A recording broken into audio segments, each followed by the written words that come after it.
Today's topic, you asked yesterday's speech in Milford, Michigan at the Gerald Motors Proving Ground. Our president was starting from the Republican. He was selling Michiganians moments away from starting, but now, ladies and gentlemen, the moment you've all been waiting for, the room rules. We're here Monday through Friday at 5 o'clock New York time. Top of the hour, I will give my opening salvo, which hopefully will prompts you to want to participate. Raise your hand, and you will be invited onto the stage as well. I call people in the order in which I see them on the stage, which may not coincide with the order in which you see yourself. So if it appears that I skipped over you, worry not. It just means I see you further down the list in the queue on yours. Worry not, because time permitting, I always get to everyone who is on the stage and in queue. Similarly, we no longer invite people to the stage in mass or en masse, but we do so individually. That's to maintain the aforementioned order. So if you're in the audience and you're waving your hand, don't get disappointed. I will also give to you and invite you on the stage, time permitting. Generally speaking, after people speak, they are removed from the stage to the audience. This is not punitive in nature, but just an opportunity for me to maintain that order. If that occurs to you and you want a second go at it, raise your hand. Time permitting, you will be invited back on the stage for a second opportunity to speak.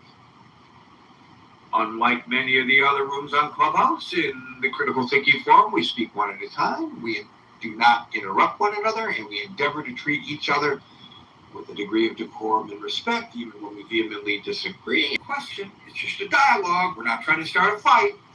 And if it devolves into the fights, this judge, your moderator, will bang the gavel and bang it hard and bring an end to it. I've got zero tolerance for that kind of nonsense any longer. Do I sound so that gives me time to also welcome Mary, Barry, Brian, and Echo, Vidal, Mana or Mana, LS, Dr. William, Dr. Francine, Met, Dee Dee, Austin, Joby, L to the room, the ever-present Anonymous,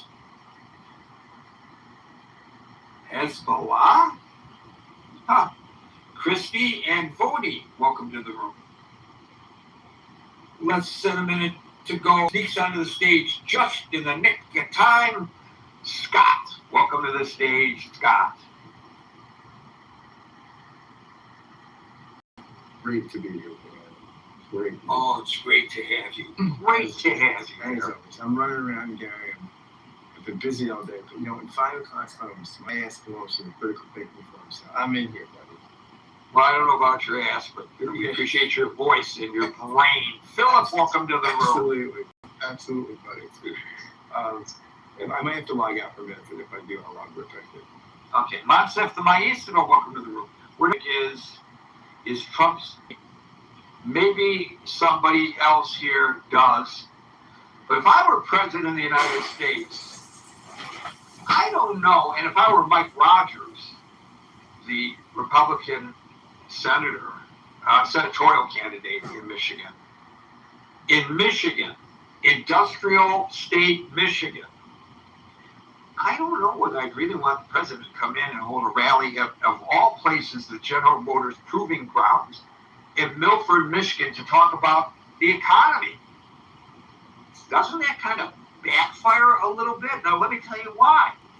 Tried to sell an economic record many voters and local businesses are struggling to accept in Michigan. He defended his sweeping tariffs and claimed that the United States is having its greatest year ever. That's a quote, telling skeptical crowds they will see positive results very soon. If there's one industry that has arguably been hit, broadsided, decimated a bit by the tariffs, it's the automotive industry. And yet he goes to Michigan.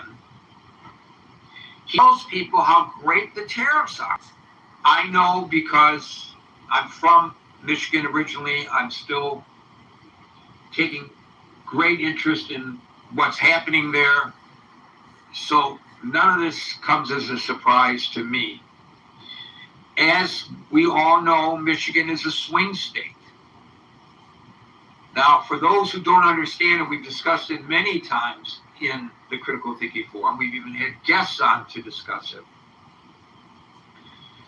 The auto industry is not confined to Michigan. It's basically centered in Southeast Michigan. So the auto supply chains rely heavily on Canadian and international trade. In fact, at one point, the tariffs were so absurd, sometimes a part can be sent, say, from Canada to the United States, affixed to a chassis, and then the chassis is sent back to Canada for final assembly. The body is put on the chassis, and then the vehicle is sent back to the United States. When it moved from Canada to the United States, then when part of the chassis, it moved from the United States to Canada, and then when it came back into the United States from Canada. Tariffs and restrictions. It was mind-boggling that this was the president's approach to the automotive industry in an area where there's a codependency between Canada and the United States. So you come to Milford, Michigan, the economic record is great, and the tariffs are great. So claim that manufacturing is thriving. Well, I looked up the federal data. Over the past year, Michigan has lost some 7,000 manufacturing jobs. 7,000 in 1 year. And the public polling indicates that many voters continue to give the administration low marks on inflation and economic management. The November midterms. The primary is Tuesday, a week from today. Now let's look at the numbers. I'm going to take a little deeper dive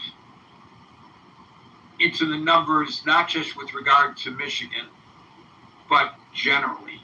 A brand CBS YouGov poll of 2,193 adults that was conducted, just only 35% of Americans approve of the president's handling of the economy. Only 24% of Americans view the economy as excellent or good under the Trump administration this year.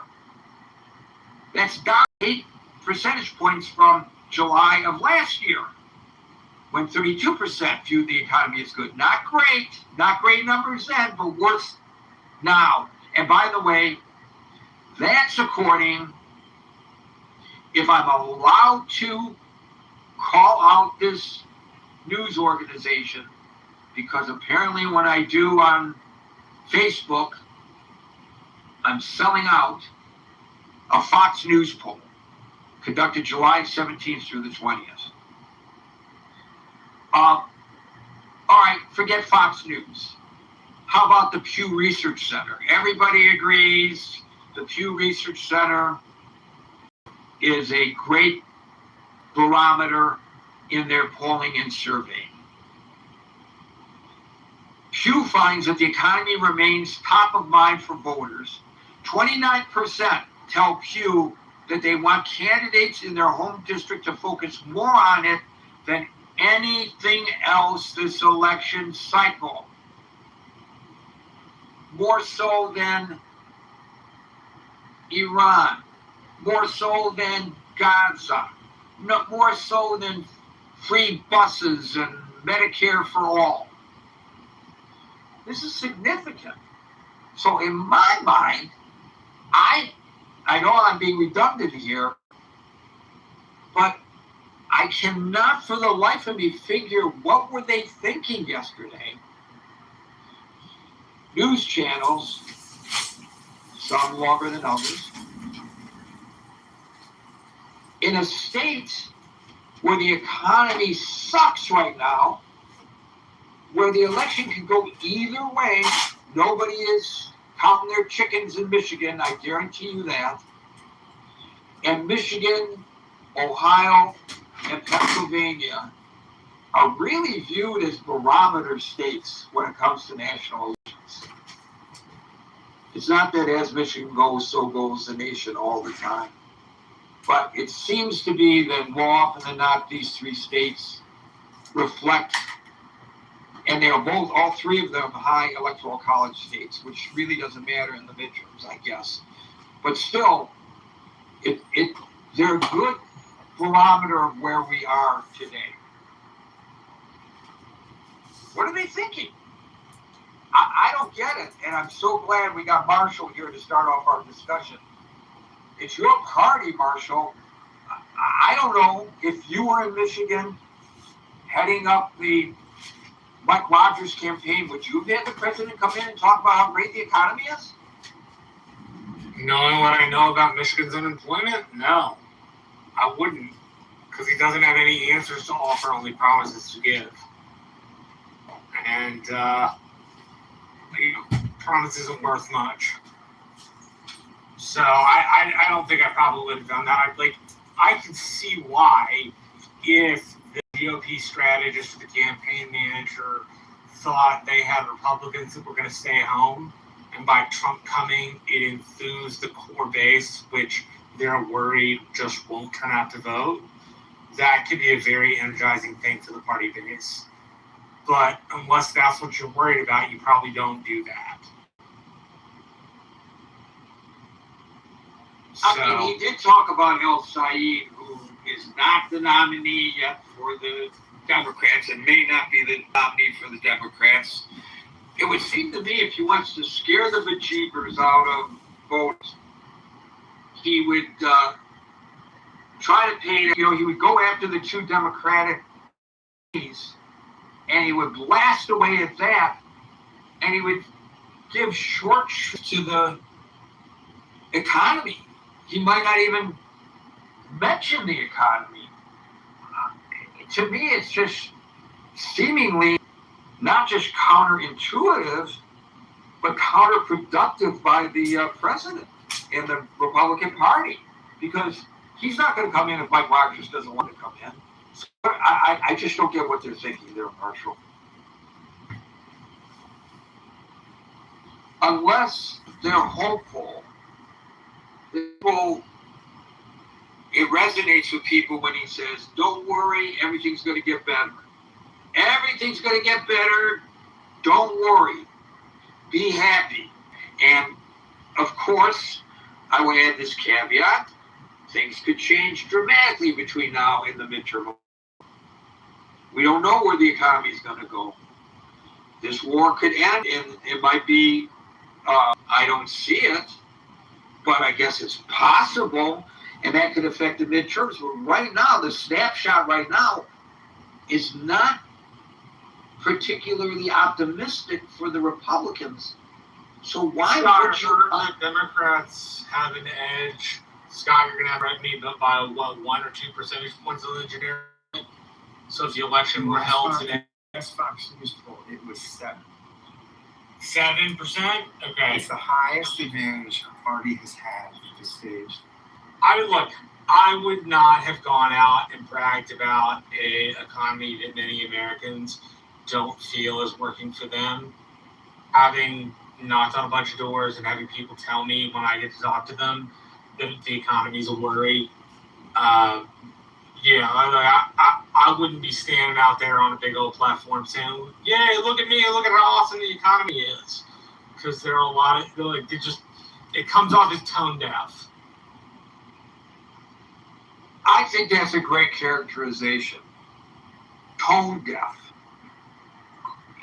You know, all he cares about is the nuclear waste. I don't care about the economy. He has said that.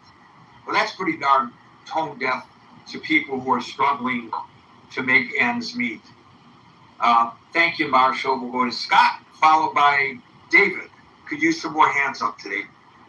Yeah, Gary. I will say that Fox News poll we talked about yesterday has, I think it was yesterday, that has Democrats up on income inequality by 22 points. 22. Inflation by 10. Are you better than inflation? And 9 points on the economy. And 9 points. This is Trump's strong suit. And this is the one thing people thought Trump did from Trump. That's not good. As he would say, nah, it's pretty not good, okay? Very, like, affordability, okay? So, I mean, I think that's a problem. And he's committing a sin. He's making a mistake that Biden, right? Biden did the same thing when people were anxious about inflation, about prices. They said the economy is good. I mean, really, when people were saying the economy in that poll, I think they were talking about prices, and Biden would say the economy is strong, right? The economy, which the stock markets and other things, yeah, you could say they were strong indicators, but they're more than the market, it's more than the Dow Jones, like, it's a complicated reality. And I think that, while inflation has slowed a little bit, people still don't are feeling, right? People don't feel the economy. The real bad news for Trump is, and again, I think people don't want to be told when they're anxious and they don't feel like things are working, but they're really wrong and they just need to move on. Again, Biden made that mistake, Biden-Harris, that was a big mistake. It's a mistake Trump shouldn't be making, but I mean, the other thing is, I think that if people were talking, if you listen to some politicos a while back, a couple months ago in a podcast, they were talking about Bush and Clinton strong by the time of the election. But, Clinton, it's the economy is stupid. And people thought the economy was bad. And even though it turned around by the fall, that wasn't soon enough. And so people are going to make their decisions right now, probably made them a few weeks ago, about how they're going to vote on the economy. So I think on those issues, I think it's very surprising that there's much more just see attitude lock.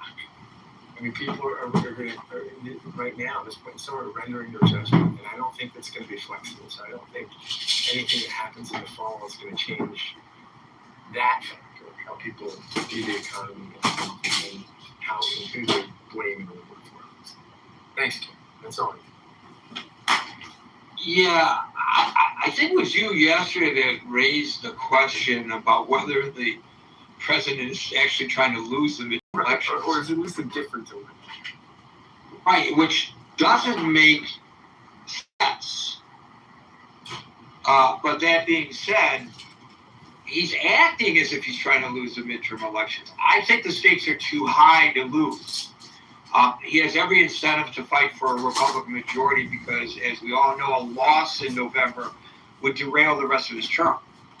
And as you pointed out yesterday, a Democratic-controlled House of Representatives would get subpoena power. They could, as you pointed out as well, they're never going to maybe impeach him. They can't convict him and throw him out of office, but they could expose his administration to probably relentless investigations and exposure during a third impeachment drive. And we already see legislative gridlock, especially if the Republicans lose both chambers. That would freeze the administration's legislative agenda completely for 2 years. But his deeply unpopular decisions, the political environment, the policy outcomes are really hurting the party's numbers. People are unhappy with high interest rates, although you said they're coming down a little bit. Stubborn inflation, rising living costs, gasoline prices, they've come down a little bit, but they've been above $4 a gallon. Median housing costs at an all-time high. And there's a lot of factors that make it harder. Right. It just feels harder for people. The energy markets are disrupted, and that's probably souring public sentiment. I mean, he's sitting at 37%. That's, I think, a historic indicator for the incumbent party. And an indicator, I mean, historically, that would show that the incumbent party will suffer steep, an indicator that the incumbent party would suffer steep losses during the midterm cycle. It's almost preordained. So why does he throw fuel on the Democratic fire?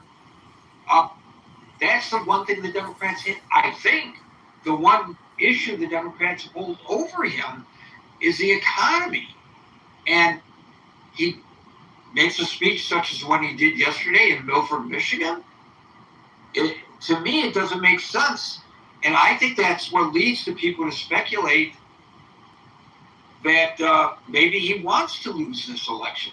Scott? Well, I mean, I don't know why he was in settling scores and punishing people that said January 6th is a problem, that sort of thing. I think that's the kind of stuff that motivates him, maintaining internal party discipline, not the broader electoral. And you know what? Trump might have a better time fighting with Democrats. You know, like it might, I mean, he does better as the opposition sometimes, right? I mean, I don't know that he's thinking, oh, it'd be great if we lost, but I don't think he's prioritizing win. That's for sure. It's not a top priority. It doesn't seem, given the kind of things he says, given the kind of choices he's made, given the kind of propping up candidates like Paxton. I mean, he's made Texas a race, right? I mean, Mel Marshall and I talk about this a lot because Marshall's my guy on the ground, and our guy on the ground. And I'm asking him about Cal Rico all the time because I'm just fascinated. But this, I don't think Mark can speak this. I think if Cornyn had been the candidate, that Trump gone in for Cornyn, like, this wouldn't be a race right now. Cornyn's an incumbent that can practically print money. I mean, now Trump's doing things a race. I don't think he's focused. So, based on what he has done lately, I'm wondering whether he recognizes that defeat is inevitable, at least in the House. And he's trying to preempt the debate by amplifying claims that the U.S. election systems are vulnerable to being rigged and stolen. There are those who have analyzed the rhetoric, and that's the conclusion that they've made. The Brennan Center for Justice and the Campaign Legal Center both have, according to reporting in The Guardian, both have stated that the rhetoric is really that rhetoric, not what he said yesterday about the economy, but what he's saying about the stolen elections, is designed to preemptively delegitimize the Democratic wins in November. In other words, you can't beat them, so you've got to convince the populace that they stole the election. Right, and that's kind of and I think Trump wants that. Well, there's another portion of this. When this happened in the 1870s, the Democrats who'd been led by Tilden tried to convince the rest of the American public the elections were rigged. Now, the key distinction is that Tilden loses, and so does Trump. Hayes wins, and so it's the opposite party in power at the time of the pronouncement. But they're like, the Tilden group in the Democratic Party tried to persuade the nation elections were rigged for 30 some odd years, and we didn't fall apart. So we've at least faced that kind of doubt before. Of course, today it's amplified because of social media. I mean, the biggest influencers are bloviators, and we know who they are, who are already making these kinds of claims, and they are called influencers for a reason. They are influencing public opinion. And of course, if there is reason to be concerned about the fairness of our elections, of course, we need to know about it. But if it's being manufactured, then you're eroding the democracy that this nation is built upon. You're telling people, I mean, yesterday we had 2 people say, and these are folks who have voted every opportunity that they've had in the United States since they've been eligible, say that they might sit the election out. And I know other people like that. I don't think that they didn't move. Yeah, but they didn't move. Those 2 people didn't move their minds because they had been told the election was rigged. Those 2 people moved their minds for different reasons. Yes, right. But I think there are those who truly believe the elections are rigged. There was an election recently. Oh my God, I apologize. I can't remember where it was, but they were waiting for the urban votes to be counted, which was a slower count because of the large number of votes. And you're not talking about the California mayor's election, are you? I could have been. Yes, I think it was the Los Angeles mayoral election. And, see, of course they found votes. Of course the Democrats found votes. They were losing, and then they suddenly found votes. Well, I can tell you, having been a reporter since 1969, it is not unusual for the outlying smaller voting districts to report the results ahead of the large urban districts. That's always the case. And so that's why, you can follow the results of an election by talking about how many actual votes have been tallied by the state, or you can follow the election talking about the exit polling that the media have. But in either event, you can be way behind, and the exit polling would suggest that you're going to win. Now, it's not official, but it's spot on oftentimes, not always. We need to unduly erode the confidence of the American people in the manner in which it is being eroded, or is there really, in spite of all, really something nefarious going on here that we don't know about, and that's why we have to curtail mail-in voting? No, but I think though this is my point by referencing the other time this happened. We should look back in time to see what they did to reinstill ad nauseum for about 40 years on that side of the aisle. And so the nation's faced it before, and we've come out healthier for it. We have the possibility of... Are people so violently divided over the issue then as they are today here in the United States?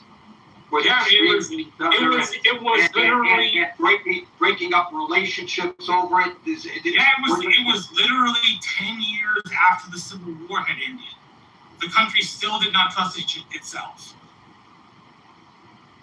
It was only the election is 1876, so 11 years. Because Appomattox was signed April 6th or April 9th of 1865.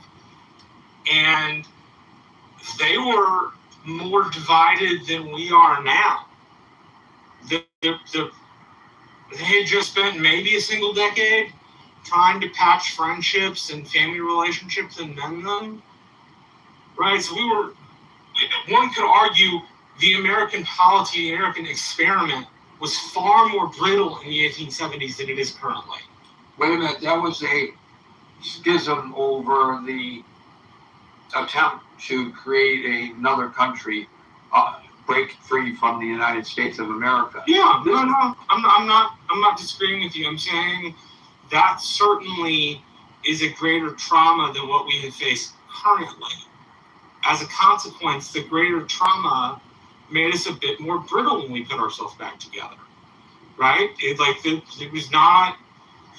The Indian Wars were the first wars the American military fought together as a whole from north to south. You had soldiers who had fought on opposite sides fighting together. So at least for me, I argue that it was a much more brittle time. The connections were a lot more tenuous. The relationships were a lot more tenuous. We at least have the hindsight of 80 years of somewhat health when it comes to the country's democracy, and it comes to the way we've done things. We have a longer time period of doing things in the right way. So this should worry us, certainly. But we should also look with great expectation the future, because we've overcome it once before and we can do again. Well, the way this is being exploited and blown up by the president and repeated ad nauseum to millions and millions of people on social media and in the news media makes it perhaps not exactly analogous to the 1800s, and perhaps even worse. I don't know. You may be right. You're the historian. I'm not.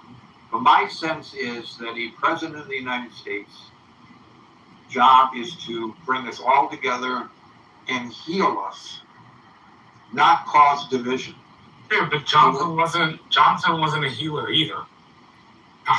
Johnson ended Reconstruction in the South because he wanted to give the Southern senators a break, right? I mean, maybe uniquely in terms of national unity. Maybe I'm not an expert on Johnson, so I can't speak to it, but I can speak to what's happening today, and I find it very disquieting, frankly. Thank you, Marshall. We'll go to David, followed by Pirate Bear.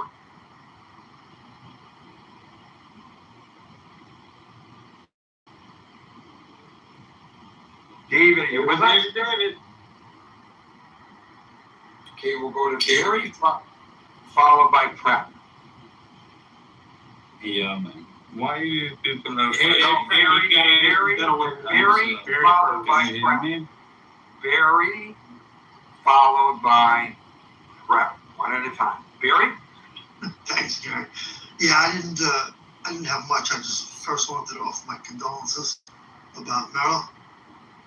And second, I don't know how we got on top of elections, but they've been planting this into our psyche for well over 20 years, just in movies alone. Robert Williams movie in 2006, Swing Vote, Man of the Year. Then the Kevin Costner movie, Swing Vote, I think it was called, 2008, about faulty machines miscalculating votes. So they've been doing this to us for as far back as, most of our adult lives. So it's nothing new. And there is no reality now. They'll tell you the economy is great. It doesn't matter, you're paying $5 a gallon still. It's just all bluster. Thank you. Thank you, Barry. We'll go to Prem, followed by Alma. Hello, yeah, hi everyone. Hi. Hi, good morning everyone. So, I don't know what's going on, like Trump selling this or Modi buying that. Like, why we all people are after these 10, 12 peoples? Why? We know everything in this world, what's going on. Not exactly sure what your comments have to do with the topic at hand, which really is the president campaigning on an economy which he claims is great in a state where the economy ain't so great. And why would he do that? I brought us onto a tangent about the president pushing, well, because it was related to this, pushing, because I'm asking what's his motivation? Is he trying to lose the election? And that kind of led to, no, he's trying to perhaps preempt the election, the defeat with such claims. But you want to try it again? I'll give you another opportunity, Prem. We forgot for whom we talk about, like where we are living or where we born or where we will go. Why only for this one? We know everything. Okay, so you're asking why this is the topic of the day? Yeah. Well, I think I explained why it's the topic of the day. Alma followed by Alma.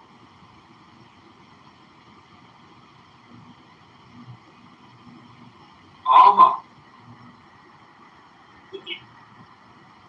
Yes, I'm in the Congress. I'll make sure you guys can.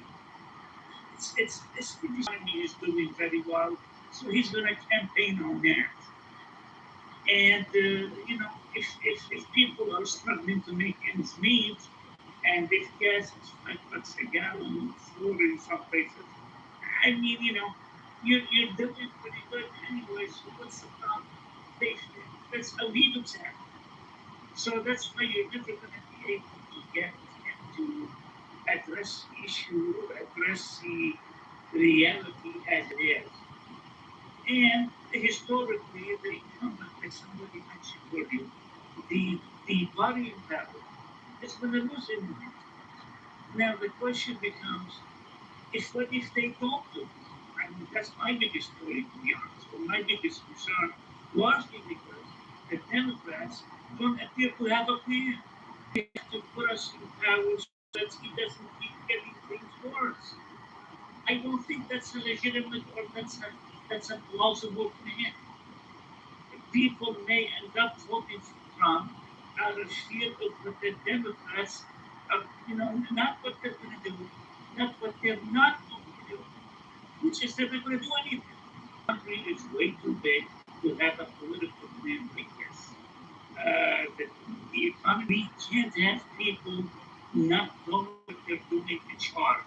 We already have that doesn't know what they're doing, which is Trump in this game. If the voters look at this and think, he doesn't know what they're doing. They don't know what they're doing. And maybe I should stick with the one I already know. And I have a pretty disturbing feeling that we are heading in that direction. And I guess it.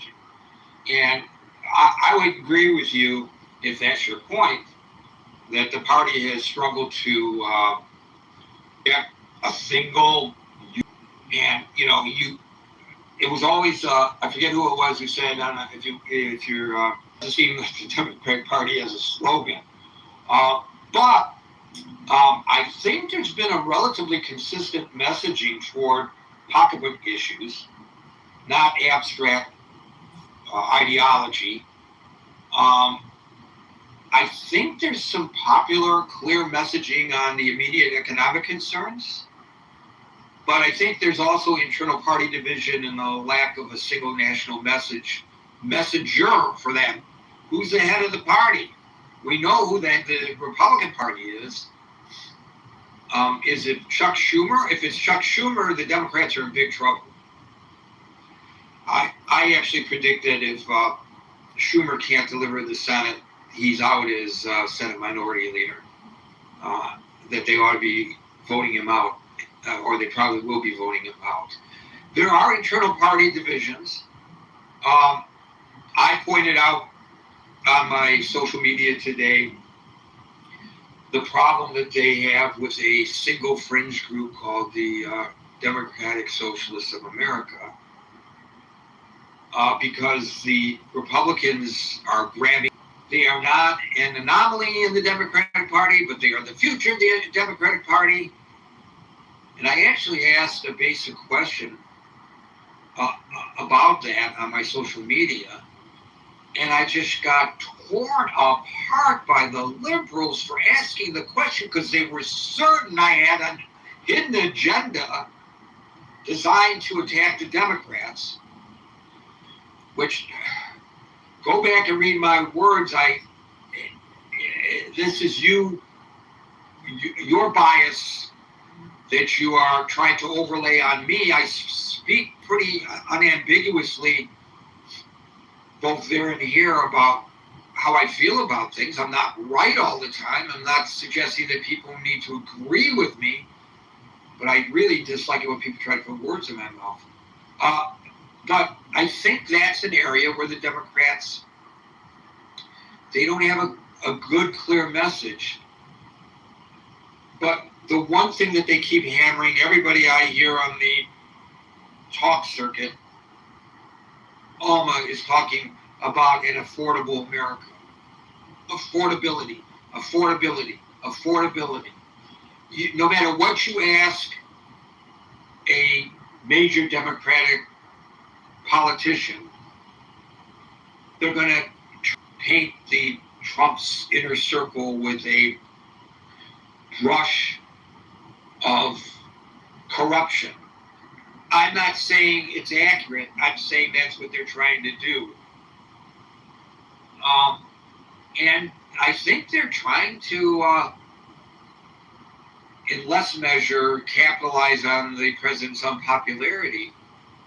Voters, but I think you're correct, Alma, as well, that the actual vision is muddy. They're not in accord on foreign policy. They're fighting themselves over foreign policy, mainly vis-a-vis Israel and Iran. So there's a good argument to be made that, you may not like the guy you have or the party that you have, but at least you know what it is.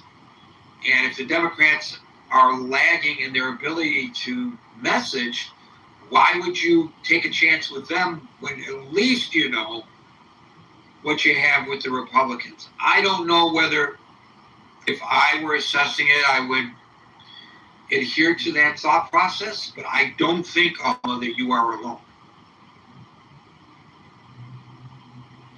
El Normal, followed by C. Hi, Gary. Hey, buddy. Hi there, how's everybody? You're being very prolific, Gary, with your blog posts and all of your other work and this forum. Oh boy, have I stuck my chin out there, haven't I? Woo-wee! Wait, in what sense? Where? On Facebook. Whoa. Oh, I didn't even read that. I just heard you refer to Oh, baby, it's been great. You know what, Norm? Hold on, see, you're next. Hold on, you gotta wait your turn. Norm, it's really interesting.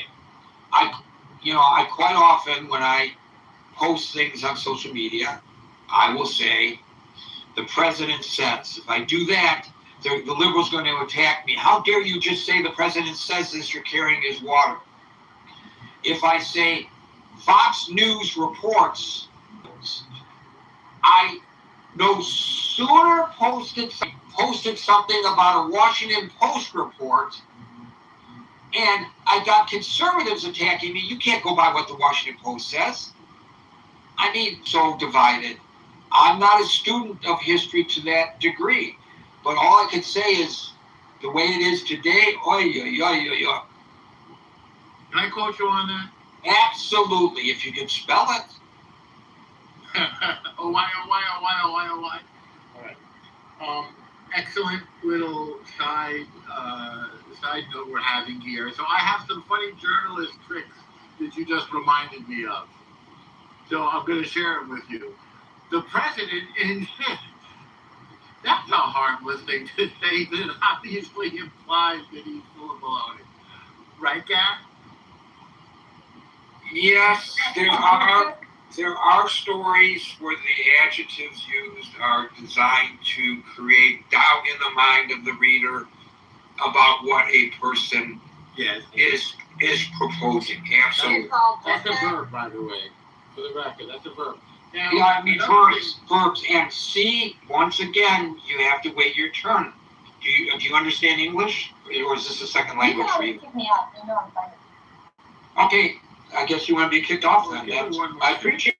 Oh, she said I could kick her off. Go ahead, Norm. She does it. Okay, another thing that I noticed that my alma mater, the New York Times, has said is the president says with no evidence. I love that one as well. As if everything becomes. These are little tricks that we use. Another thing that they do when they want to make a horrible accusation, direct interview, people are saying they never. Or people are asked, not me. I'm just a reporter here. Right, of course, the president too. The president said, someone came up to me and said, "Mr. President, sir, blah blah blah blah blah." He uses. It's up to us to train ourselves to listen. By the way, when they say the president says without evidence that the election was stolen, that's accurate. Said an election was stolen. Absolutely. I mean, but in any event, I mean, the news has been somewhat captured, and I'm speaking more for the Times. I mean, regarded the pundits lined up at Fox, tell advocates, and presumably Bear. And oh gosh, help me. Who's Gary Baumgarten? Gary. Martha McCallum, maybe. What's that again? Martha McCallum. That sounds right. And other statesman who always reports on the politics. MS Now, you know, those folks that are on prime time are not reporters, and exactly. And a lot of those folks are not reporters. Yeah. Some are interviewers.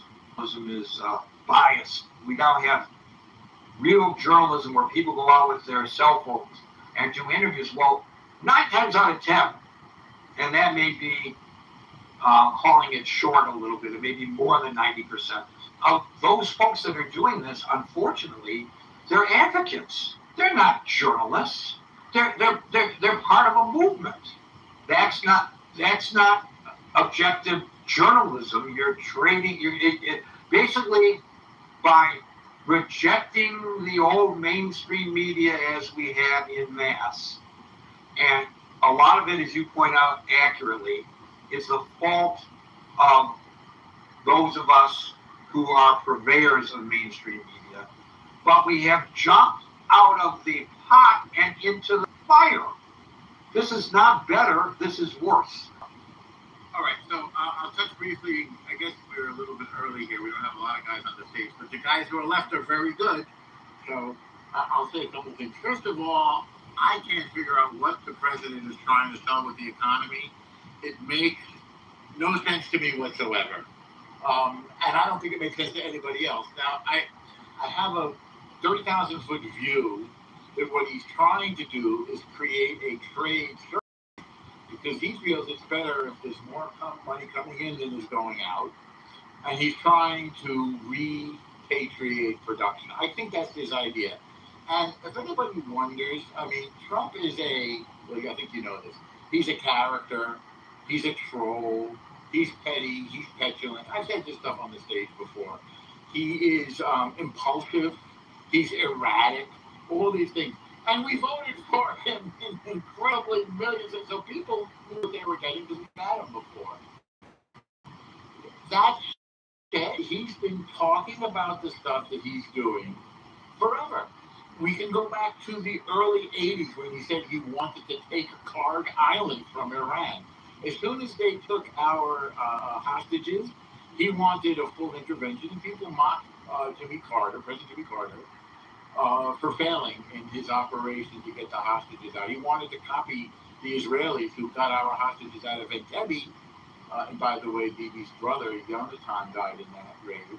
But anyway, our raid failed. We've gotten better since then. So, and I think most people think the tariffs are just insane. If anybody can defend them to me, I'd love to hear it. So is he trying to sell us an economy that isn't working? Yes, obviously, yes, of course. Whether it could work better, I'm not sure, because it wasn't working so great before. On a few other things, we talked about the fact that he's trying to undermine trust in the institution of in the voting, in the polling, in elections. And that presentation the other night was puzzling.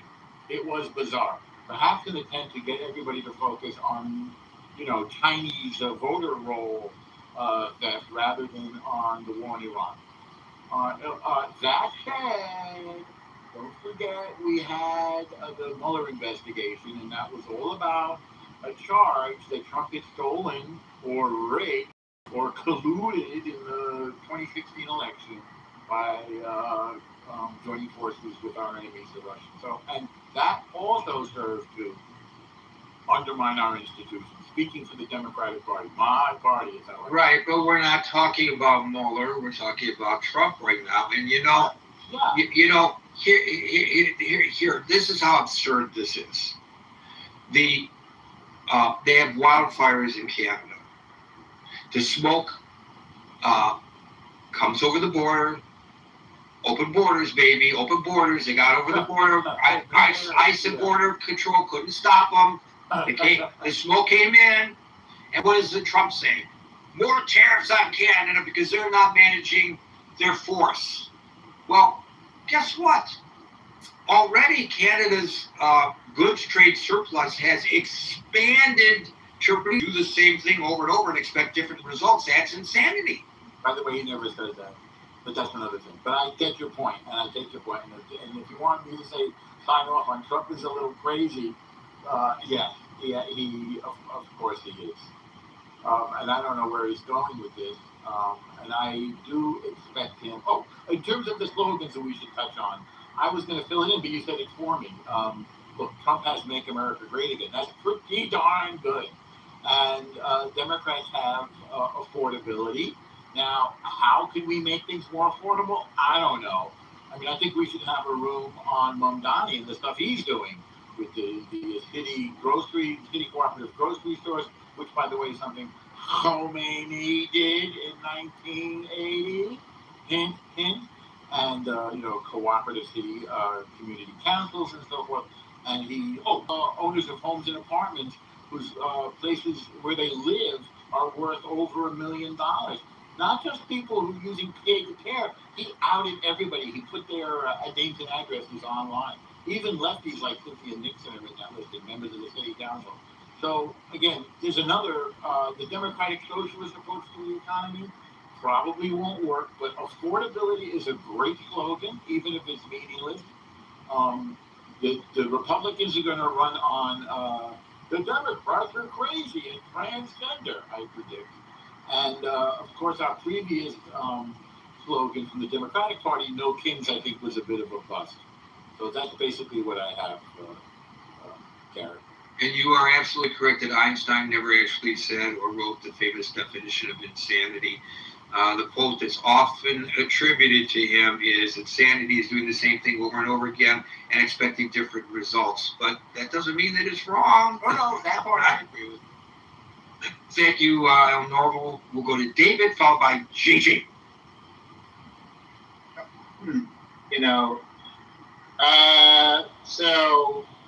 Well, first I'll say this. First, let me just say, I don't care about what people message because you just message stuff and then they don't do anything anyway. So that's gonna make people more upset, right? So don't talk about anything you're not gonna actually literally attempt to deliver on. Right? You're really gonna put a good faith effort to deliver on. But when I think about Donald Trump, this is the thing that constantly comes to my head. Everywhere outside of this country, we put, you get a tariff, you get a tariff, you get a tariff, right? Everything's going on. It's like a bunch of spinning balls, and nobody knows what the ball is spinning to. You got money going here, money going there, money going everywhere, but the money doesn't seem to be, but the actual baseline American people here are the individuals that, that were suffering. And I went back to look because I wanted to do a slight comparison. I went back to look there. So when Biden was in office, in 2021, inflation rose very high. It rose to about 9%. Well, it peaked at 9% in June of 2022.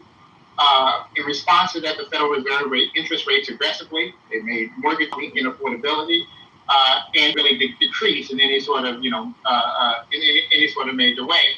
And you still had many Americans who felt like, despite some economic improvements, right, that were happening, it just, as you know, he's not president anymore, right? Nor did Kamala Harris win, obviously. The economy wasn't in the state in which even the Biden administration was trying to present it. I remember people would talk about how, they put some millions of jobs in the economy. I always ask people, because every president does this, including this one. All the presidents will look at certain numbers, employment numbers, but they never tell you, not that they're ever going to tell you this, but how many people got a full-time job? How many people work in 2 or 3 jobs meets? How many people work in part-time jobs? How many people signed up for a temporary job, and that's the only job they had for a month, right? In the time period. And then how many just dropped out and said, I can retire, and said, it's just too hard, they got out of the system, right? So then you get up to Donald Trump, right? And we're looking at where we're at here. Inflation has remained high. Well, the Federal Reserve targeted somewhere around 2%, right? It's still hard. It was hard under the Biden administration, and it was even harder under the Obama administration for people, particularly our millennials, and even now for Gen Zs to buy homes or even think about participating in it. That's still the same. There hasn't been a dramatic shift under him. And then his constant tariffs are on, tariffs are off. You get it. Everybody got all that kind of stuff. Going down. Labor force is slowly slowed down. Some things I'm not saying are directly his fault. The tech companies doing all kinds of things. You see how AI is already having its own sort of impact, right? Well, particularly in the tech world, which 10 years ago, right? You would have told everybody to go to school and study coding, right, or get a CS major, because that would immediately got you $80,000 to $100,000 starting out, even if a little bit more than that. That doesn't seem to be there before. You have tons of students who are graduating with no job prospects, and even if they do manage to find a job, it's taken a hell of a lot longer than it would have before. I'm also was looking at this. You're having universities around this country who are facing budget deficits. They're having to lay off staff. They're forcing people into retirement. They're seeing in a lot of universities a drop in the amount of freshmen coming in because they don't even want to go. So you have more students say, it's too much debt. It costs too much. Why? And if there's not a sure thing, there isn't a sure career path at the end of it. That doesn't mean you aren't having people going, but you're having an elevated decrease, right, of individuals decide to do this. Some may decide to go to trade school, but everybody's concerned. Right now, the economy is, there's a store that used to be called, it's called Everything's a Dollar store. Things went up to $1.25. So things under Biden administration went from $1 to $1.25. Under the Trump administration, I'm not saying it's because of Donald Trump. I'm just saying while he's been in office, now it's turned into a range. I visited the dollar store, right? It's turned into a range, price range up to $7, right? So you can tell that, this happened. You're seeing people who normally would make their way to Whole Foods, because, they were quote unquote in the position. Now they're heading to the dollar store. We're going to the dollar store. We're shop pricing. So it's a lot of Americans are feeling a struggle. I don't care whether they're left, right, center, no matter what their politics are. A lot of Americans that we talk to or personally engage with, all they do is what they're looking at. It's all this stuff going on overseas. A lot of Americans are quite upset and quite tired of that, right? Left, right, and center, right? All the whatever it is. They're kind of tired of that, right?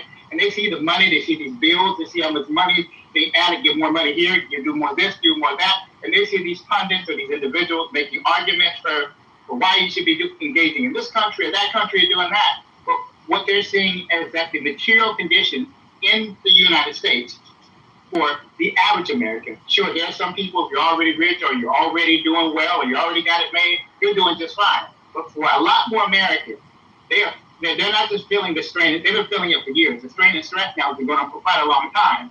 And a lot of people would say, you take it back to the 2008 recession, when George W. Bush was in office. That recession there was really the start of this sort of modern shift and change that we seemingly have not been able to fully recover from. And we're just kind of biding our time. But people are stressed. People are stressed in a way that they haven't been stressed in a long time. Not to say it hasn't happened before, but there's no end in sight. So you look at all that. No, there really isn't a legitimate reason that you could sell this economy under Donald Trump to be doing well, just like you couldn't legitimately sell the previous economy of being well either, which is why Democrats are not in power at that time, theory, right? So neither, so right now it isn't doing well. I'm like, if we're honest, it isn't really doing well. For price to see, I remember what this used to be. Inflation, now this is what this cost is. This is where it's going to stay at. It's not going to go back down. It's not going to go back to $2.99. I don't know whatever weed he is smoking, I want him to give me the weed, right? I'll take a dose of it, but this isn't really the right time to try to play the game of, things are going parenting. At least a lot of people, it's not good at all. So I don't know what's going on there, but the economy isn't good. And it ain't, I won't see anybody, maybe his most loyal supporters are buying it, even if they're not experiencing it, but I don't see how I can tell. So I'll send you the joint, but I can't guarantee you get to the place where his maths to him. I imagine you, no matter the joint, will still be at the place where the as people my age say. Yeah, 4 plus 4 is 8, not 10. I don't know where he's getting the 10. Because he's making it up. Thank you, Marshall. We'll go to JJ, followed by Brian. Okay. Oh man. Well, I'll say how I feel about Trump. First and foremost, and with to this question about Democrats versus Republicans and all this stuff, there is what pisses me off is that Trump has managed to brainwash people into believing that he's some sort of victim and the media it's all negative coverage. Yeah, they're covering it. They're covering what you're actually doing, sir. It's they're a critical thinker with 2 connected brain cells can come to the conclusion that it's negative. That's why it's not that the media doesn't like you. It's like, no, your actions are not worthy of any sort of praise or positive affirmation. Like, it's really, really weird. And not for nothing, this whole media thing, it's really just like a complete, they're all mouthpieces for Trump. Well, don't slander my Sean Hannity. I dislike Hannity.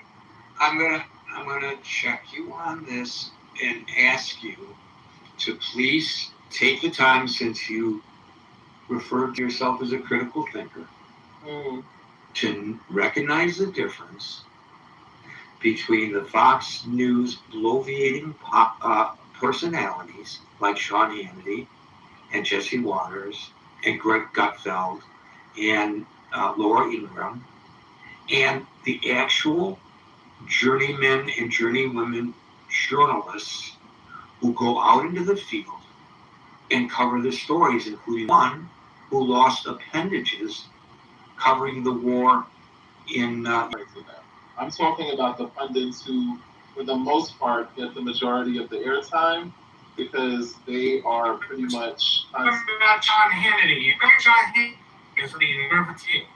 Like, watching Sean Hannity is basically like watching state television. Yeah, that's what I mean. That's what. So I wasn't trying to infer that they're, the journalists who are actually doing, more substantial, like, actual news, they're, that's not what I'm talking about. I'm talking about, the pundits, who, some of them who is welcoming into the White House, So I just, the point is, it's a very frustrating, narrative about the media hates Trump news who consistently sanitize the absolute heinous acts that he and crimes, basically that he is a part of on a regular basis.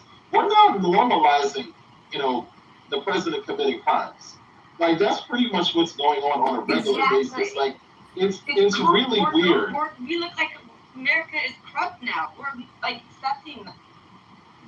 See, I give you a second chance, but you will not get a third. The rule of the room is we speak one at a time. I don't have an opportunity to speak again. JJ, continue, please. Thank you, Derek. Yeah, so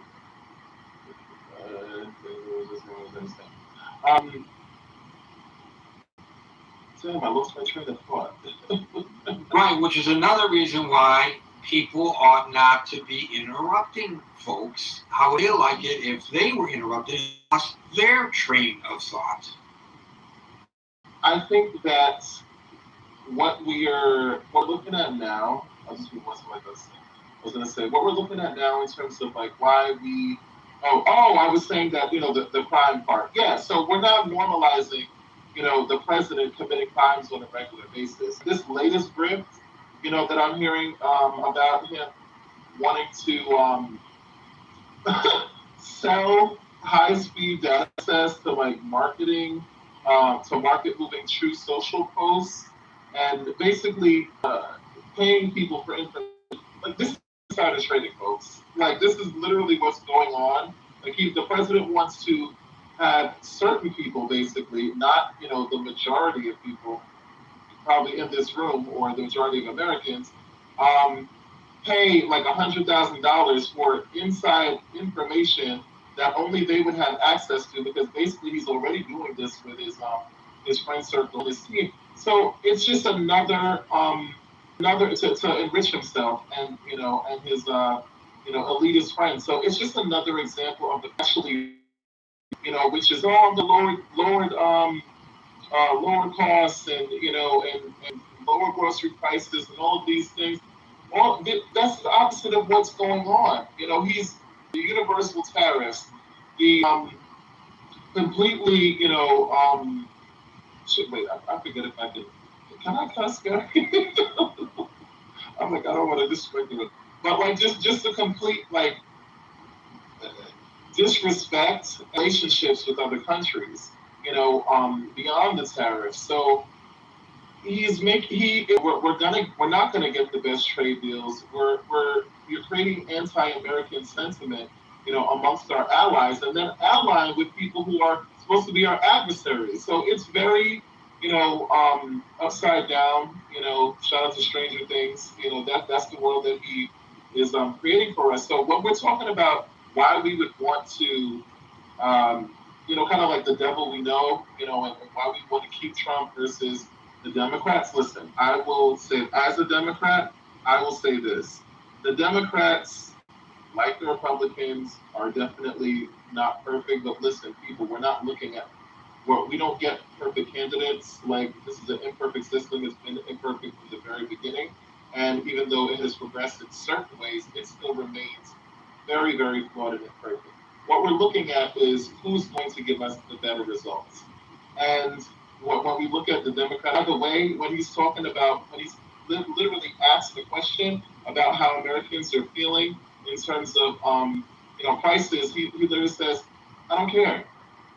That's not something that I think about."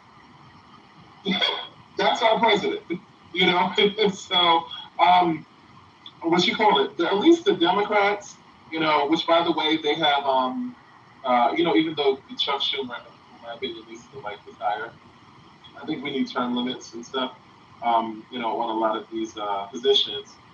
You do have other people who are looking to step up. I think Hakeem Jeffries step up to the plate with the Democrat side. Right. So, but why would you think that the president would go into economically depressed Michigan and claim to a bunch of auto workers where there have been layoffs and contractions and profit losses because of his tariffs? Why do you think he would go there? And he's sure to be honest, but I'll tell you this much, and I'm going to move on, JJ. I will say eventually, but doesn't the I don't get it, or there may be something there that I'm missing. Brian followed by Steve. Wait, Gary, I just want to make one final point, if I may. Yeah, it's very important. Okay, so I'm just going to kind of land with this. The one thing that the president, because this is what I hear a lot of times from conservatives, in terms of what he actually got right, they always say immigration.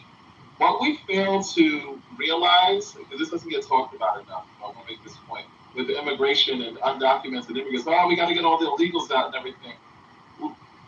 Undocumented immigrants or illegal aliens, however conservatives want to put it, contribute literally about $96 billion to our GDP every year. So they are, and they don't get the benefit of receiving, receiving things because they can't because they're not citizens. So and we are actually spending. Last year, 2025, the ICE budget was $12 billion. Because of Trump's one big ugly bill. So basically, we're the everybody who's black and brown and white, literally a bunch of like white guys driving in masks. Where a lot of them are very mentally disturbed. So we need to reframe how we look at immigration and even illegal immigration and reform the system without vilifying people. And I have to respect people's inherent dignity. Even if the reason that they came, like I met some people in 2018 came, and I won't repeat the story, but I'll just get to the detail of it. They were here because we were the only safe place. They didn't want to make a life here. They weren't interested in becoming citizens. But their daughters were about the age in Central America to get pressed into sex slavery gangs, and their boys were at the age to get pressed into drug gangs. And they just ran, both of them. I mean, they're in their late 20s, early 30s when I met them in 2018. And we have to see those people's inherent humanity, dignity, and worth, right? As I say all the time, enforcing immigration law does not have to come at the cost of our humanity. Thank you, Marshall. Thank you, JJ. Not the topic. Let's not get on to immigration. Brian, followed by... Hey, I was going to pick up there first off at the end of what y'all were saying about Golden Michigan. That's on topic. I think what he's trying to do is use these tariffs to incentivize a lot of onshoring of critical industries. So like computing, if you've noticed, he highlights NVIDIA, Intel, some of these computer chip manufacturers that have committed to bringing back some of the development and creation. That's, I think, why he has gone after Greenland for the rare earth minerals. He's trying to break us away from dependence on China for the trinkets and also the natural resources. He's trying to make us energy independent, which explains why he did what he did with Venezuela and Iran. He sees a connection. It may not be there, but I think he sees a connection to reducing the influence of those bad actors in the way that they contribute to the cheap energy, the reduced price energy that was sold to China. So I think he's looking at the reduced profits. These American companies get passed on. Defense industries that are now, onshoring or manufacturing stuff here. The automotive industry, which ties to what you guys are talking about at the end with JJ there. I think he looks at it like, I'm going to use this imprecise, blunt force tariff policy to reshape how America manufactures, how our economy operates. And yeah, there's going to be some pain because I think he's focusing on the industries that are going to improve the long-term independence, energy production, batteries, et cetera. And to him, it's worth it. So I think he's taken a hit in popularity, and I think he's taken a hit to his credibility and his, status and reputation and all that, because he looks at it like we've become too dependent on China. Other countries are, bleeding us with, different unfair trade agreements and all those things. So I think he looks at it like the long-term benefit is worth the short-term pain. He may see that, and I'm not going to argue that you're wrong in your assessment, but let's take the snapshot of yesterday in Michigan. He's at a GM proving ground talking about how great the economy is to people whose jobs are Texas and North Carolina. If he wants to go to Texas and North Carolina and argue that, he might have a receptive audience. But he's in Michigan talking to Michiganians who are considering voting for his guy for the U.S. Senate. I don't think that's helpful to his candidate.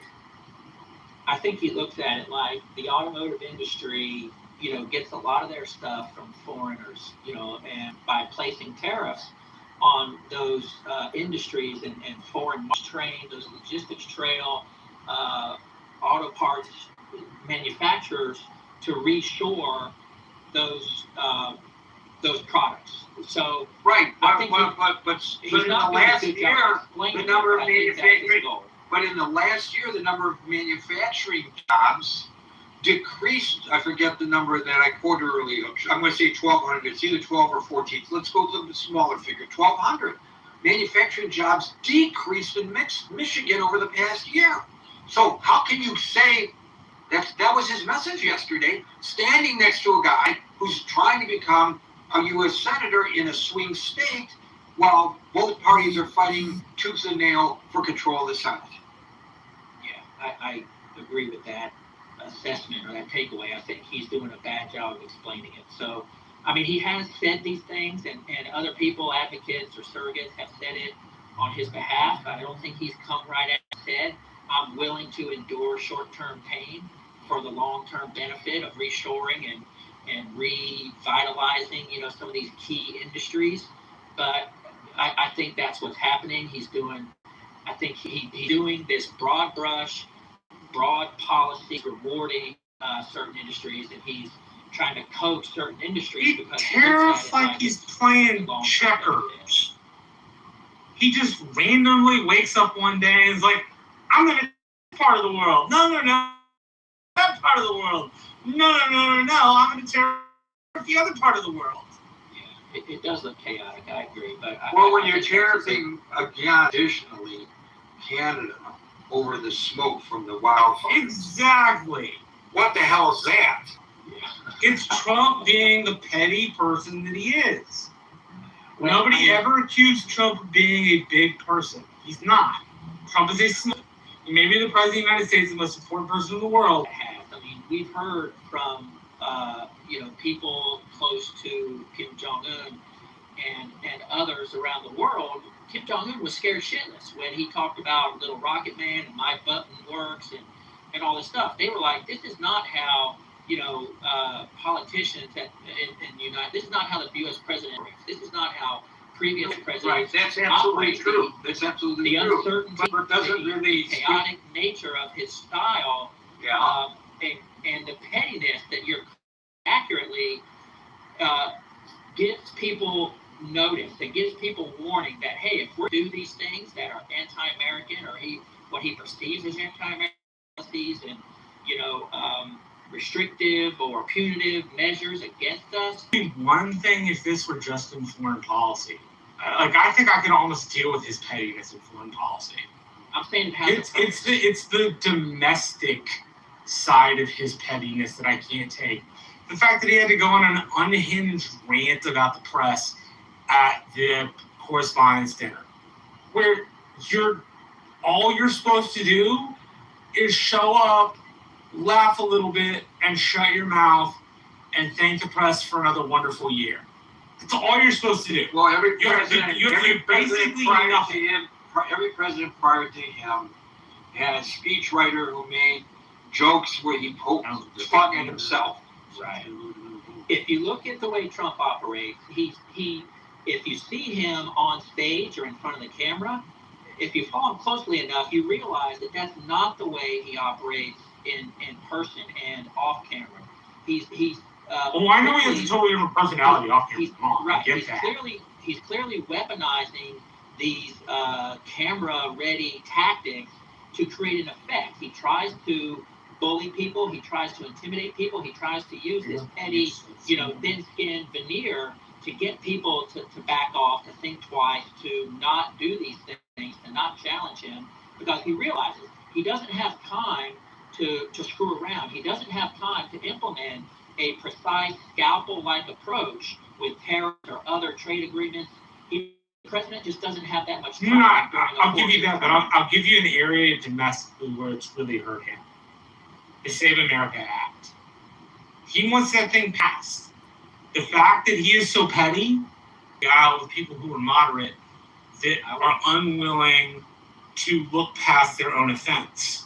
Now, look at what I would, but the smallness on the domestic side has real effects for how we build, rip out the U.S. Senate or anything.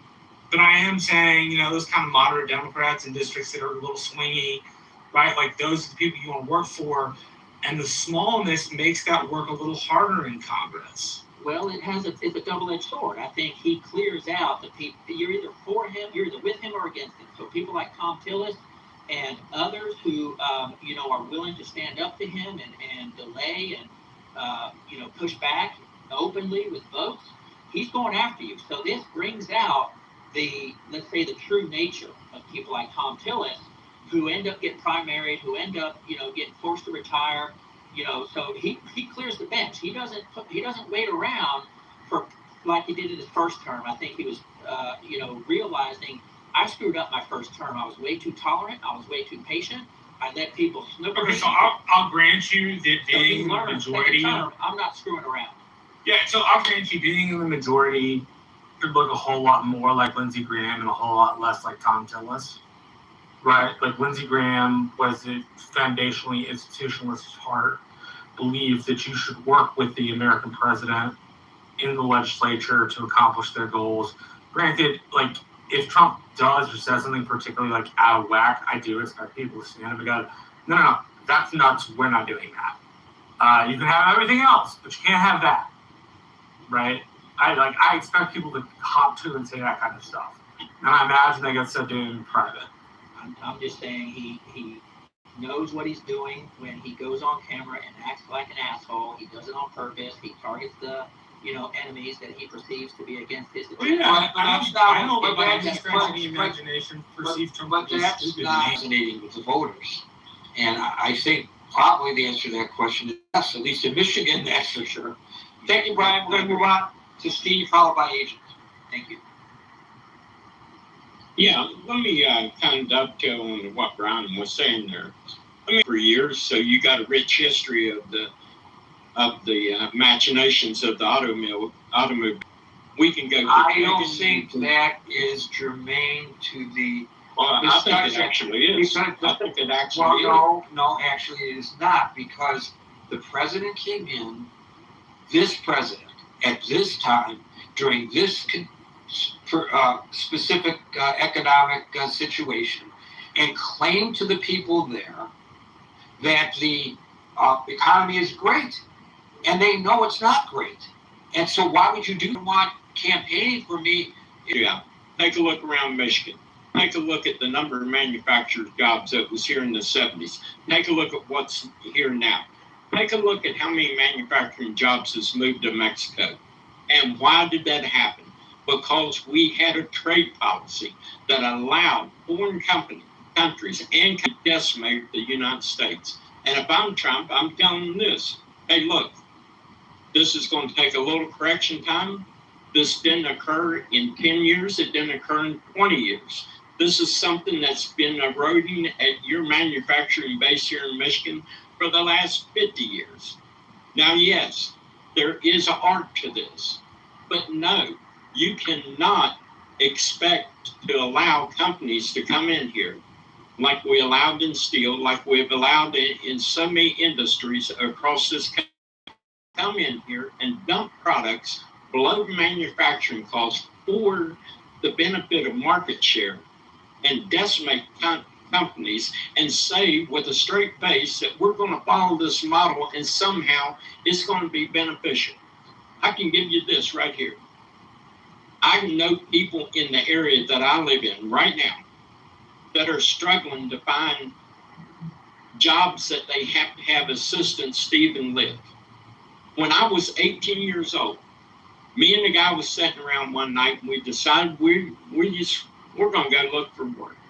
We called some people up in Cleveland where manufacturing was robust, where the plant, there's a couple jobs open. You guys want to come up?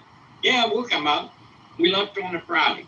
We spent the weekend. Monday morning, we walked into the office. Monday afternoon, we was hired. Tuesday, we went to work. That is what has been taken from this country, from the people of this country, and to think that if you allow this kind of imbalanced trade property, that you are going to produce wealth. No, there's going to be a little pain with this. But I want to tell you what, and I've watched this. I told my wife in the early 80s, as I seen this trend accelerate, I said, this is going to decimate the manufacturing base of the United States. I said, it's going to put more people on the welfare, which is going to, and the only way that they're going to correct this is with more government programs to take the sting out of economic policies that is decimating this country. And to think that somehow anything but this course of action is going to alleviate the problem that has been festering in this country through politicians and through multinationals that have sold the American worker out for globalization. We had in the early 80s, you can go up and look at Youngstown, Ohio. It used to be a vibrant manufacturing center. Vibrant. Go look at Youngstown today. Go look at Akron today. These was manufacturing jobs that people went to work in, they raised a family, and they retired from. And we allowed companies from overseas, we allowed companies to inflict on us, not just, but the heart of the country, the worker of this country, economic policies that had one inevitable outcome, and that was the decimation of our manufacturing. So if you think you're going to become rich, if you think that somehow you're going to have a vibrant economy while you allow every country, you allow NATO to suck you dry while you sit and pay their bills while they continue to put money into this social programs. Oh, we're messing up NATO. Yeah, it was fine for NATO not to pay their bill in defending their place.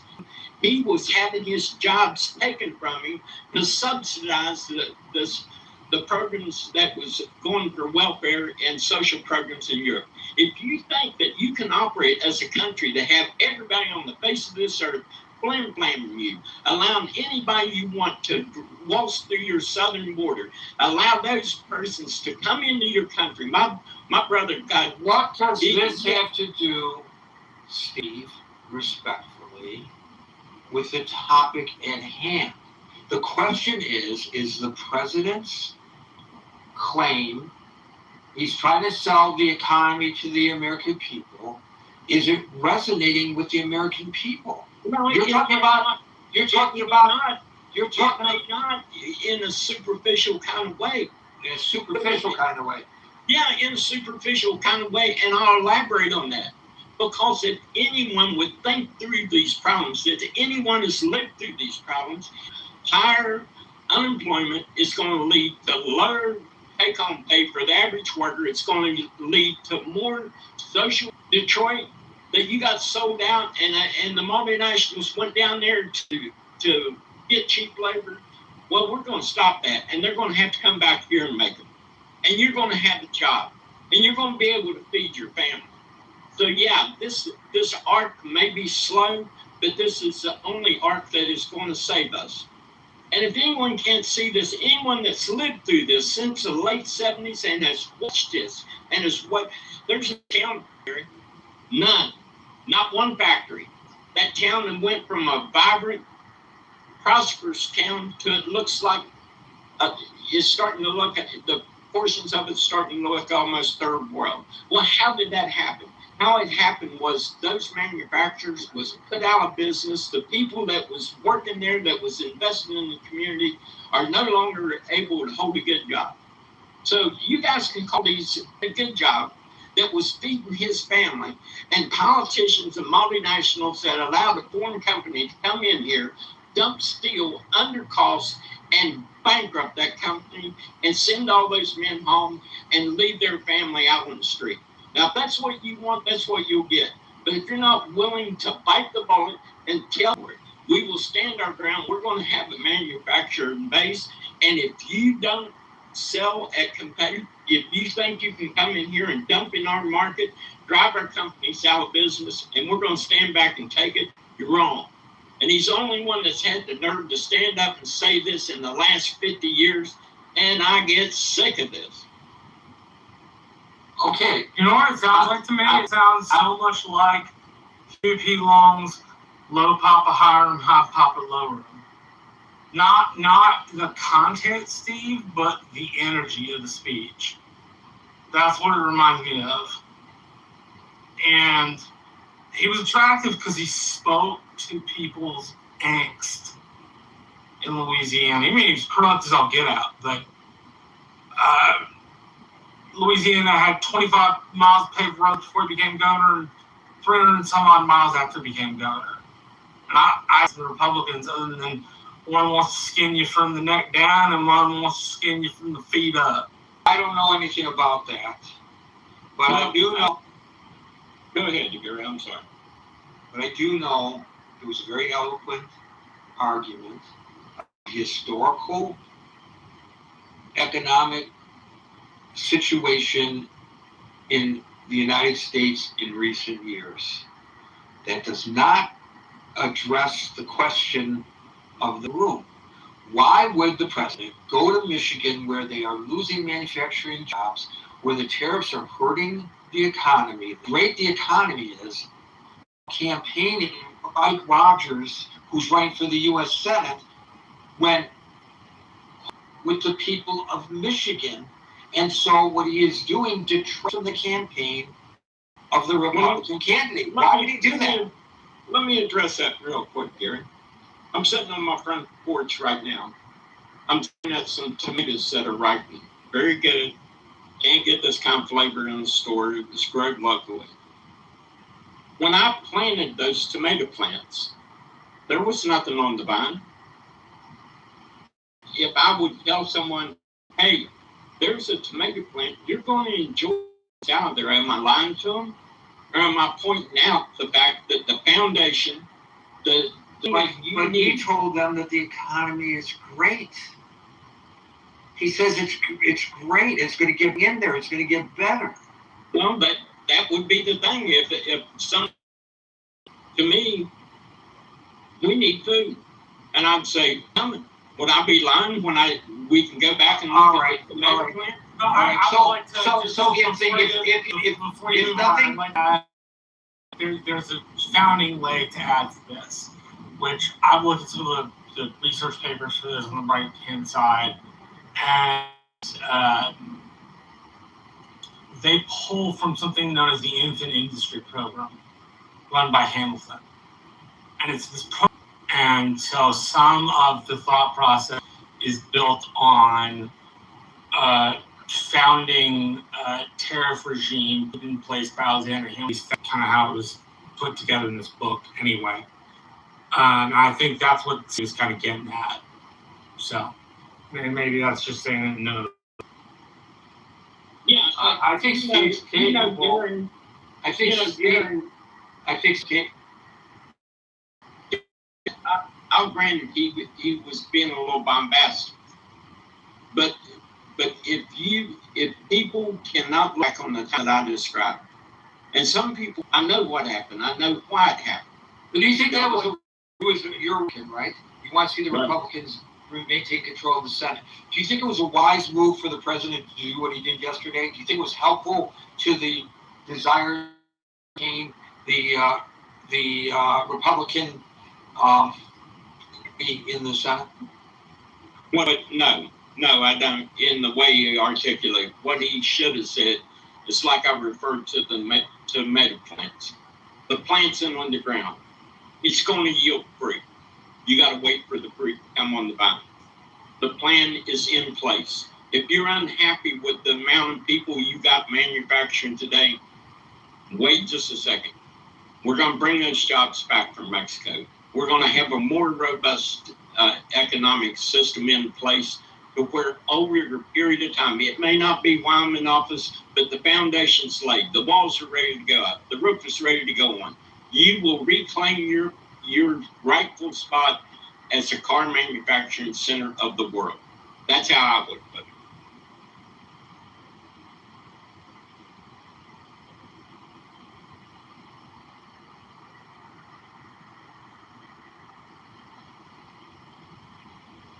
So I feel two ways about this. I simultaneously really, really love making arguments that are good for Trump because I think I shouldn't be, but I am. That's my natural kind of inclination. I don't know, like people who my younger brother and people who also work in financial policy,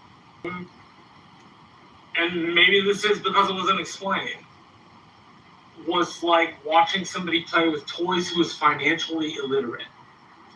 Because he'd spent all his life in the economy, right? His like grown-up life. But it didn't operate the way he thought, which is why I offered the infinite industry plan as a kind of mediary. I think tariffing does have a place. The problem is the president doesn't always make decisions, at least this president, that are always super considered, right? Yeah, he's got a facade. Yes, I think some decisions are a little bit more somber to him than others. But he's got this streak in him. And my little brother calls it the shot in the foot. And he just can't help himself. And so there becomes reason to criticize. And he's not the kind of person that's publicly going to cop to it. He just isn't. Like, I've given up on that. I don't think that's who Trump is. I'm never going to hear Trump go, you know what, I was wrong. Maybe in a private meeting where you didn't have to account to anybody, you can probably hear him say that. But I doubt he'd ever say that in public. Marshall, could I ask you one thing? Of course. Let me ask you this. There's an old saying, the proof's in the pudding. All these financial experts, all these Fortune 100 experts, all these multinationals, all these politicians for the last 50 years, what's the proof of their policies? What's the proof in our manufacturing base? What's the proof in our workforce that's involved in producing steel, that's involved in producing cars, that's involved in producing... We don't really have one. I read this paper by the National Cultures that we transition, yes. But it was talking about navies that are brittle and non-brittle. And the thesis of the paper was that those that can regenerate quickly are non-fragile navies. The United States Navy is in place of the Japanese Navy at the beginning of World War I. We just don't have the defense industrial base that can mobilize quickly enough to replace that. No, Scott, let me ask you a question. Let me just finish. This is basic capitalism, where Adam Smith, right? That you do what you're good at, right? And import the other. You get stuff from people that are good at other stuff, right? That you don't try to do stuff that you're just not competitive with, right? And I'm not confident that given the expectations of labor costs in this country, that we can be competitive at a large scale in manufacturing. Right? And we have to be willing to outsource that. Let me ask Scott this question. Let me ask Scott this question. What is inevitable, or what is fair when you allow a foreign company to come in here and dump products into your manufacturing sector? I'm going to move on. We've had this discussion. I'm sorry. This discussion is going on ad nauseum. There are other people trying to participate. I try to strike a balance that, and I allow a little latitude when we get off topic. I think we got way off topic today. Agent followed by silicon.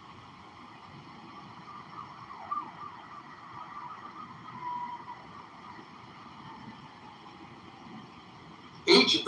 Sorry, I was sprinting. Did you fall asleep listening to that last argument? In my head, there was someone else who was. was nodding off, but I think I thought there was someone else ahead of me. It's really good to be here. I'm honored that there was still that you can make room for me on the stage, Gary. Is Trump selling an economy the voters aren't buying? I think we're going to see. I don't know if it's because of economic reasons, but at least I don't know. We talked about it this morning. Scott had a room. I think there's conflicting views about polling and things like this. Because some are saying, look, it's not looking good. CNN, Barry Weiss's CNN, is kind of having some pieces indicating it's not looking good for Democrats leading into this, and it's breaking historic trends of like midterm elections where the opposing party tends to, take back control, and it's not looking good at the moment for Democrats, which I think so. To Papa, because we talked about this earlier, right? In the Fox News poll, the generic ballot, right, is the highest it's ever been in a difference, right? Democrats +7 since they started polling this in '96. Not that that's everything, right? But that's not nothing. I'm getting at. Thank you for pointing that out. Is that it's very difficult for us to make sense of how people really feel right now. I do, maybe to the point of the last speaker, I think you have to kind of buy a narrative about what's happening, about the short-term pain for the long-term gain and so forth. I think for a lot of sectors to think that the tariffs are a good idea, and that trend of management for the last however long, at least 30 years, but maybe 60 years or so of the U.S. economy to de-tariff, to lower trade barriers and so forth. And he's doing the opposite. But at the same time, I don't know. The average voter, I don't put a lot of stock into their sense-making ability.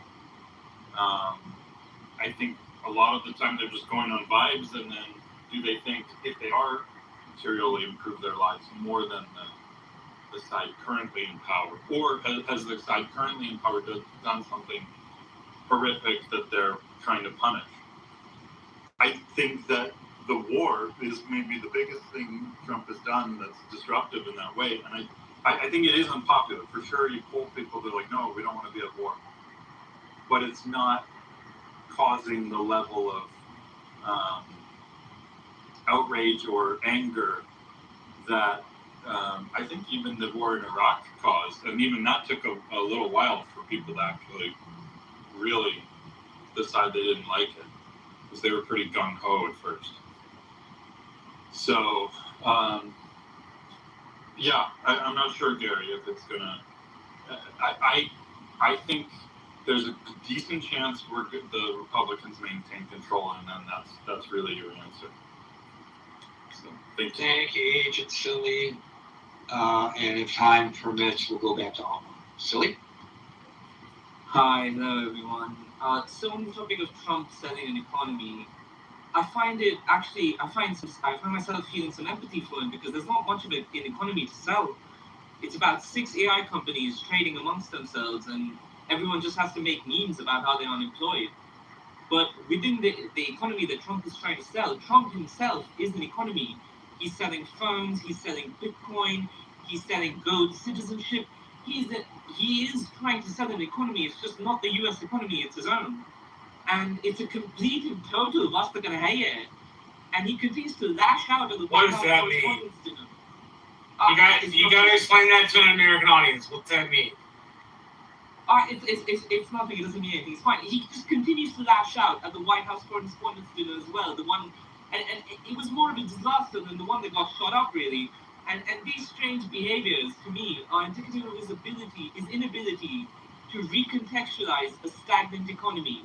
Maybe he'd like a flamboyant funeral, but Trump's behavior from the top to the bottom. That's not what he said. I listened to the president make the speech.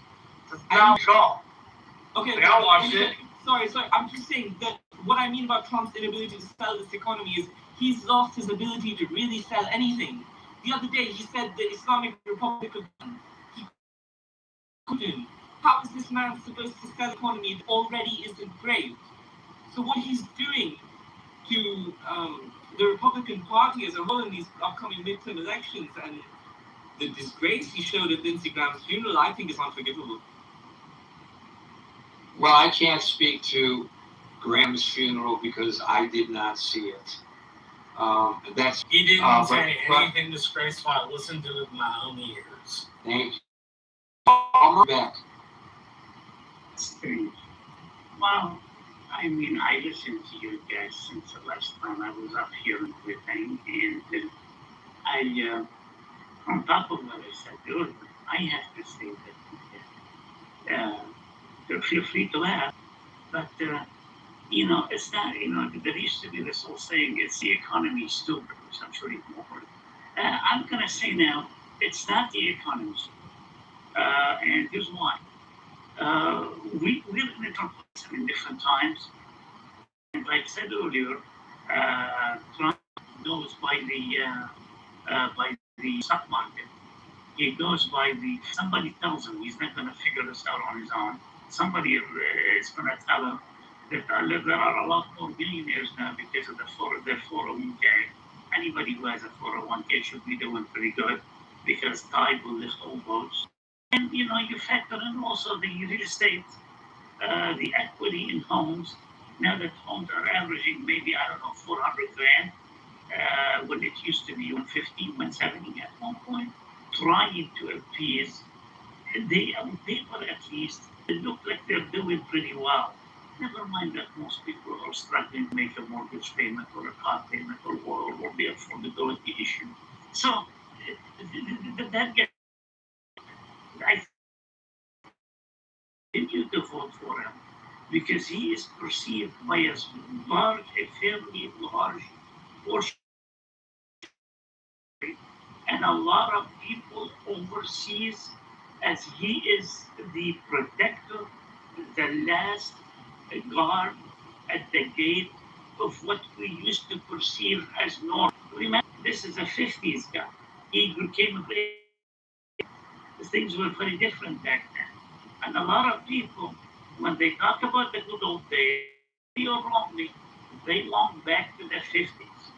And a lot of people overseas see him as hard against the idea of a man who tries to dress playing on the women's team. That's a very big issue for a lot of people, and they don't like the direction it's going to. And while they may not be able to go back to the 50s, they would love to go back to a simpler time where, let's just say, men were clearly identified as men. And Right, but the discussion yesterday in Milford, I don't know why people have to always take us off topic. Social media, I say one thing and people claiming I say another. Go back and read it. Go back and read it again. Go back and read it a third time, but more slowly, because that's not what I said. I just don't get it. So with regard to the president's demeanor at Lindsey Graham's funeral, according to PBS, it was a laudatory, warm eulogy. And is Donald Trump labeled despicable by Fox News viewers over Lindsey Graham eulogy? And they're mentioning Fox News viewers because it was being streamed by Fox. So people were commenting. The late Republican Senator Lindsey Graham, which upset conservatives. Fox News halted regular programming, live streamed the eulogy. It took place at the National Cathedral. Trump mentioned Graham was, quote, not liked by everyone because he was a tough cookie. I don't know whether that's disrespectful. Trump said, quote, he did things God in Washington that virtually everyone, Republican and Democrat, like Lindsey. Well, not everybody, but it sounds good. The president cracked up at his own joke and added, not everybody. He was a tough cookie, I have to be honest. I have to veer from this for a second, Trump continued before calling out Lindsey's sister. He was a tough cookie, Darlene, but he was beautiful. actions, but apparently some people agree with our caller, Marshall, that he was disrespectful. Hopefully tomorrow, when I get the topic, we will stick to the topic. It's really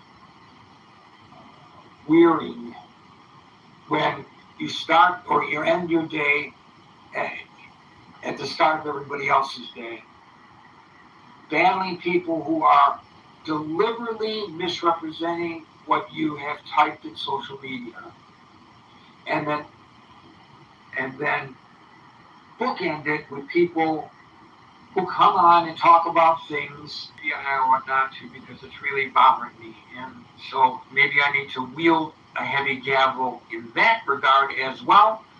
Folks, I'll take your feedback on that. We're here Monday through Friday at 5 o'clock New York time, until 5 o'clock New York time tomorrow for the next edition of Critical Thinking Forum. Everybody be safe, be well, and peace out.